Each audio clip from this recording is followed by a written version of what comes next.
Сәлем достар, сіздермен бірге әдеттегідей мамандық таңдау мектебі және де біз университет обзорымызды жалғастырамыз. Бүгінгі сіздерге көрсететін университет орталық Азияда жалғыз азаматтық авиацияның мамандықтарын оқытатын университетке келіп отырмыз. Пилот, летчик деген секілді мамандықтарды қалай оқытатынын көрсететін боламыз. Жалпы азаматтық авиациялық академиясына обзор жасайтын боламыз. Кет!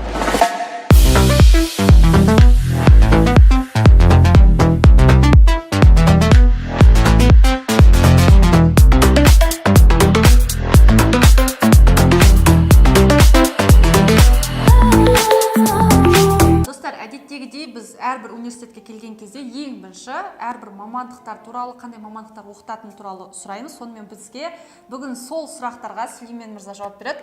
Енді Сүлеймен мырза, осы университетте қандай мамандықтарды оқытады?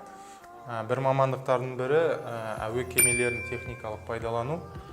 Соның ішінде механик және авионик деген инженер мамандықтары бар.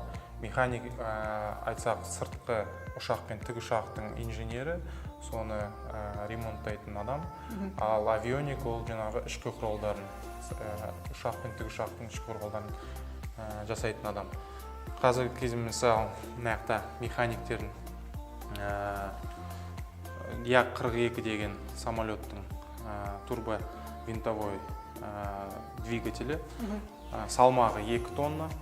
2 тонна болса да 100 тоннадан көп үлкен ұшақтарды көтеретін қозғалтқыш. Негізі қарап тұрып, үлкен ауқымды, кәдімгідей? Салмағы 2 тонна. Наяқта енді мынау бір кішігірім түрі ғой, 2 тонна оригинал 2 тонна тұрады. Як-42 Совет үкіметінде қазірде кейде ұшып тұратын ұшқыштың бірі. Сонда студенттер кәдімгідей практикалық тұрғыдан осы жерде көріп, кәдімгідей оқиды ғой? Наяқта сабақ болады. Сабақтар өздері ППС келеді. Педагогтар түсіндіреді, әр кішкентай жабдықтың разрезде мынаяқта бәрі көрсетілген, винттарын көрсетеді, барлығын көрсетеді, үйретеді. Сосын осы бойынша олар емтихан тапсырады. Түсінгенім бойынша бұл мамандық ол пилоттар емес, ол көбіне осындай ұшақтардың жалпы ремонтын жасайтын маман иелері ғой, түсінген бойынша. Әуе кемелерін техникалық пайдалану деп аталады, білім беру бағдарламасы. Ол Б067 әуе көлігі мен технологиялары деген білім беру бағдарлама тобына кіреді. Соның ішінде жаңағы механик. Оған математика, физика таңдаймыз ба? Математика, физика келесі жылға, осы жылы шектік балл 50 балл болды. Келесі жылға планда қойып жатырмыз, жоспар бойынша 65 балл физика, математика және министрліктің, білім министрлігінің талабы бар, әр пәннен 5 балл кемінде алу керек.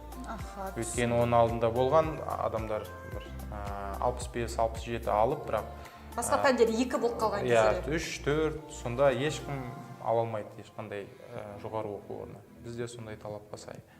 Түсінікті.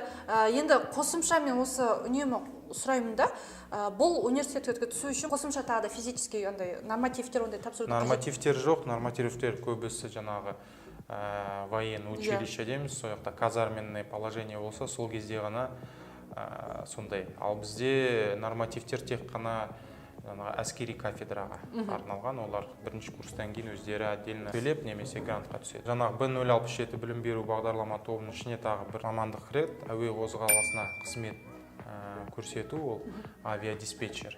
Бірақ авиадиспетчердің бұрында мынаяқта Совет үкіметінде авиадиспетчерді дайындайтын тренажер болатын, қазір жоқ. Олар көбісі мемлекеттік компания Казаэронавигация деген бар. Әр аэропортта істейтін өзінің вышкасы, өзінің офисі бар. Сол жерде жұмыс істейді. Ол авиадиспетчер, ол жердегі ұшқыш. Ұшқыштың барлық маневрлерін қалай ұшып, қонып, не істеу керек екенін авиадиспетчер айтады. Трубка арқылы, радио связь арқылы. Тікелей ұшқыштармен байланыс орнатып отырады ғой? Байланыс отырды. Мысалы, егер бірнәрсе болып қалса, егер обледенение немесе қозғалтқышпен бір нәрсе болса, авиадиспетчер айтады. Бір 5 минуттан қайтадан қоныңыз деп. Сондықтан ұшқыш авиадиспетчерді тыңдау керек. Енді осы жерде осындай сұрақ болып тұр. Осы мамандықты бітірген түлектер қаншалықты жұмысқа тұрып кетіп жатыр? Қазіргі кезде осы соңғы 2 жыл 68-69% болды 2008-2019-да.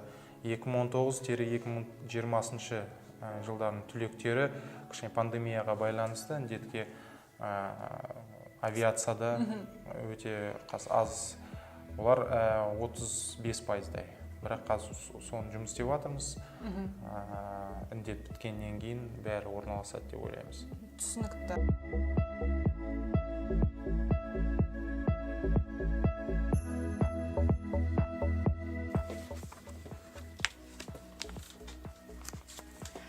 Достар, біз қазір кітапханаға келдік.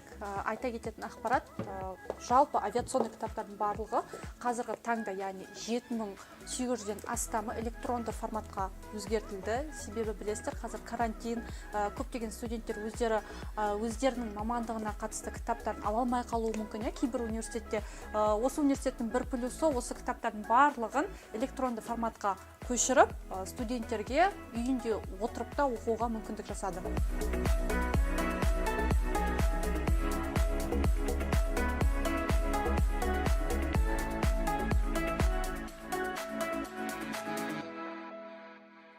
Қазіргі кезде бізде экспонат ретінде тұрған 2 Як-40 ұшағы бар. 80-90 жылы Кеңес үкіметінде және Қазақстан енді егемендігін алғанда ұшып жүрген 2 ұшағымыз қазір экспонат ретінде тұр.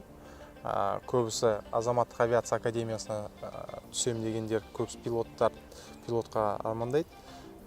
Білім беру бағдарламасы Б167 ұшу аппараттар мен қозғалтқыштарды ұшуда пайдалану. Соның ішінде 2 мамандық бар. Біріншісі осы пилоттар әуе кемелерін ұшуда пайдалану, ұшқыш. Келесі жылы біз ұшқыштарды 2-ке бөліп тастаймыз. Отдельно самолеттің ұшқыштарының пилоттары, одан басқа тікұшақтың пилоттары 2 түрлі болады. Жаңа үшінші оны алдында айтып кеткен авиадиспетчерде осы бөлімге кіреді. Шектік балл 75, солай математика, физика, әр пәннен айтып кеткендей 5 балл кемінде. Негізі орташа есеппен бұл мамандыққа қанша грант бөлінеді? Мемлекеттен 2019-да 80 грант бөлінген, осы жылы 2020-да 90 гранттай бөлінді. Бірақ айтып кетем, жаңағы тренажерға барғанда дәрігерлік ұшқыштық комиссия бар, соны өтпеді кейбіреулер, гемоглобин аз немесе одан психологиялық тест өткізеді олар, оны да өткізбеген адамдар бар. Ол медициналық жалпы алдын ала қай уақыттарда өту керек? Или ентіні тапсырып болғаннан кейін өтеміз? Жоқ, ол көбісі ентіға дейін тапсыру керек, өткені ентіден кейін 10-15 күннің ішінде нәтиже шығады дейсіз? Нәтиже шығады, сосын тағы береді мемлекеттік грантқа, конкурсқа заявка тапсыруға. Сол заявка тапсырғанға дейін жаңағы влек қолыңызда болу керек.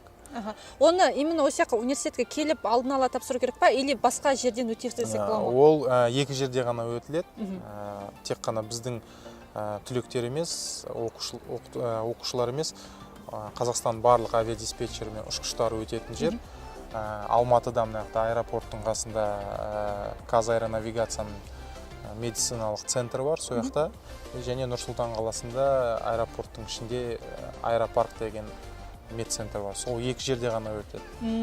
Біздің мектептің түлектері сол жаққа барады, осы Азаматтық авиация академиясын ұшқыш немесе авиадиспетчер мамандығына түскім келеді десе, өздері ары қарай көмектеседі. Немесе сәуір, наурыз айларында өту бастау керек, өткені 10 күннің ішінде өтеді оны. Әр күн сайын әр түрлі докторға барады, кабинеттерге барады. Егер бір денсаулық бойынша бір күмән болса, онда осы қазіргі қаңтар айында каникул болған кезде барып консультация алуға болады. Түсінікті. Одан кейінгі мамандық? Одан кейінгі мамандық тағы самолеттарға байланысты айтып кетсек, радиоэлектрондық жабдықтарға қызмет көрсету. Егер өкінішке аэропортта көрінбейді, бірақ аэропортта әртүрлі вышкалар болады. Жаңағы авиадиспетчер мен ұшқыштың арасындағы связь дегендей сон қарайтын. Сол жабдықтарға жауап беретін инженер бар. Түсінікті. Көбісі радист дейді оларды. Оларды жаңағы мемлекеттік компанияда істейді, Казаэронавигация, радиспен авиадиспетчер. Бірақ ол басқа білім беру бағдарламасы, B067, жаңағыдай механиктерге сияқты шектік балл 65 балл болуы мүмкін. Түсінікті.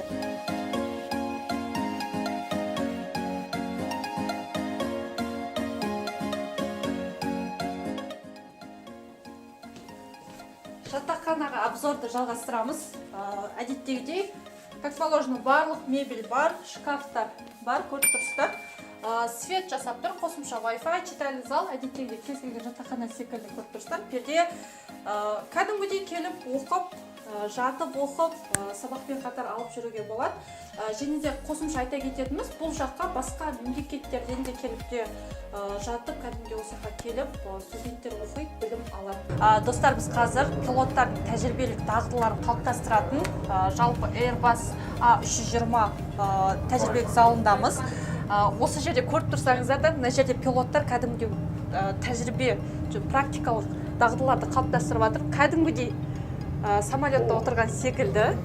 Енді бізге осы мамандықты туралы Сүлеймен мырза айтып кетсеңіз, қалай осындай маман иесі бола аламыз, қалай оқуға түссек болады?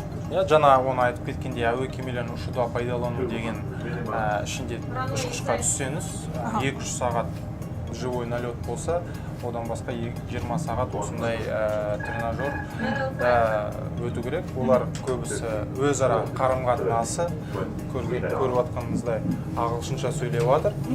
Қазір как раз қонған нәрсе. Қонғанды түсіріп жатыр. Қонғанды түсіріп жатыр. Тек қана ағылшынша сөйлейді осылай.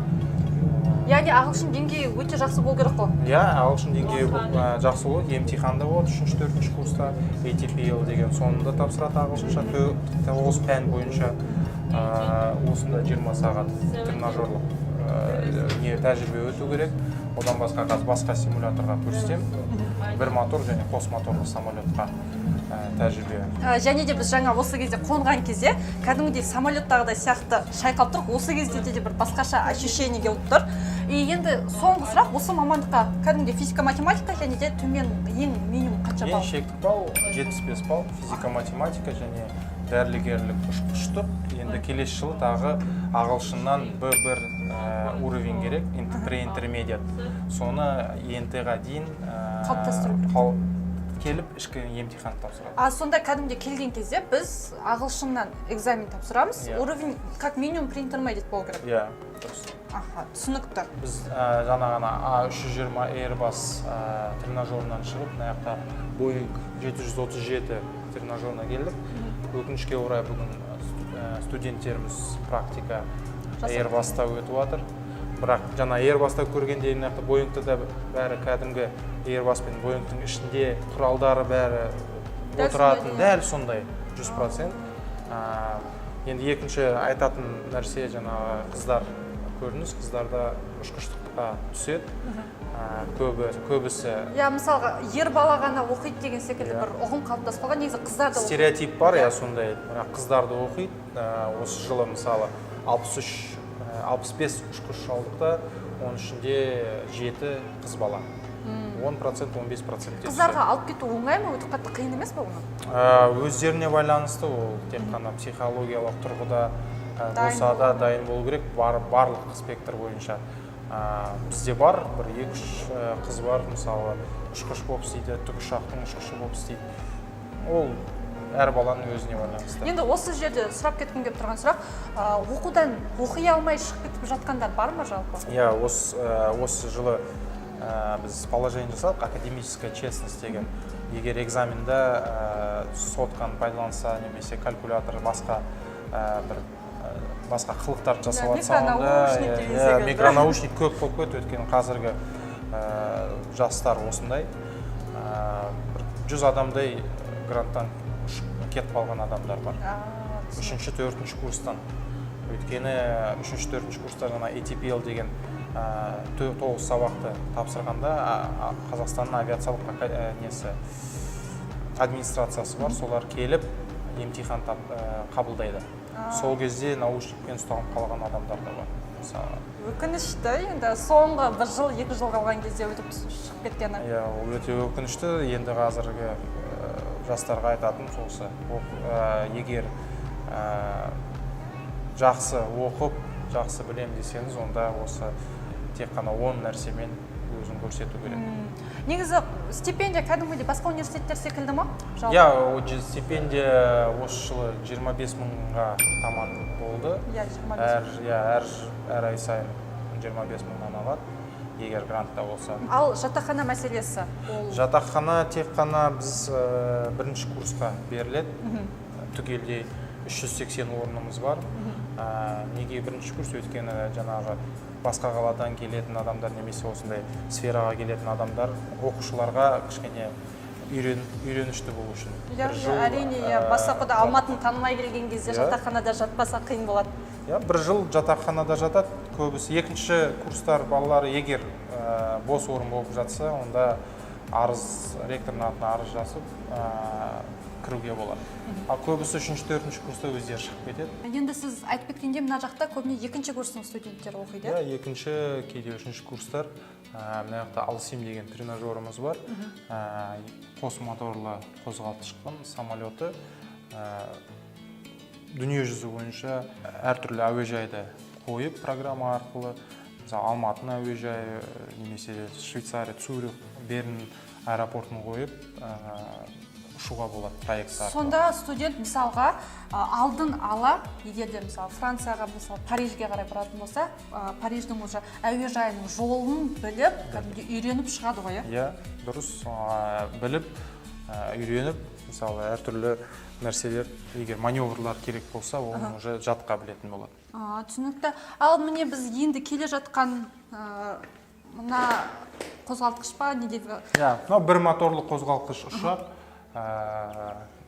Осы жерде де проекция арқылы жаңағы ұшатын взлетный полоса болады, аэропорт болады. Сол арқылы ең бастысы осыдан бастайды. Негізгі фундамент осы жерде. Фундамент басталады осы жерден.